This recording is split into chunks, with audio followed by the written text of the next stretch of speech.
This is Morgan Hazelwood, back again with more writing tips and writerly musings. Today, I'm back with You Get Agency and You Get Agency. Everybody gets agency. The thing about stories, especially in Western culture, is that the main character is expected to, quote unquote, have agency.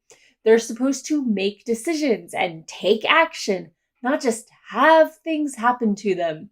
Sure, the inciting incident can happen to them, but after that, not so much. Well, except the bad stuff, but getting out of it is on them. However, you can take this to the next level. If you want your story to be more realistic, there's something even harder to remember to include. Secondary characters can have agency too. They have their own hopes and dreams and emotions that, get this, don't necessarily revolve around the main character and plot. And throwaway characters that only exist for one scene can have agency, or at least external motivations.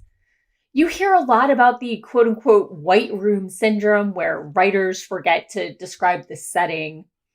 But there's a related thing I've talked about before of forgetting about characters that the main character isn't actively interacting with. Basically, just shove them into stasis and pull them out when the main character needs to interact with them again, with no growth or change possible. Additionally, characters need to be individuals, not just defined by their roles. A couple of days ago, there I am taking a shower when all of a sudden it hits me because, who doesn't do their brainstorming in the shower? But anyway, I realized that a soldier's reaction from the end of the manuscript I've been querying for quite a while now is wrong. The main character's from a small town, thus when she encounters soldiers from that town, they're not going to react like strangers, which I figured out several edits ago. But not all soldiers are going to react the same way, and some might be as horrified by the main character about spoiler.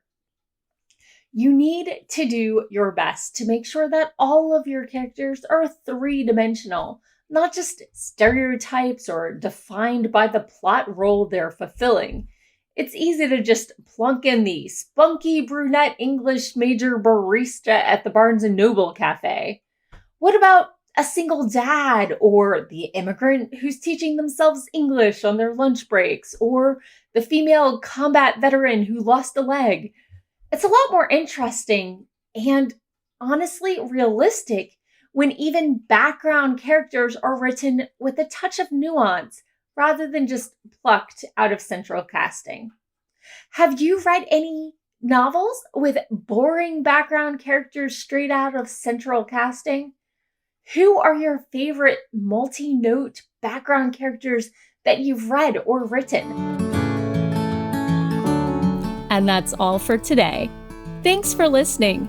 If you enjoyed this episode, hit that subscribe button and share it with all your friends. It goes a long way towards helping people find me. And I'll be back again next Monday with more writing tips and writerly musings. Bye-bye.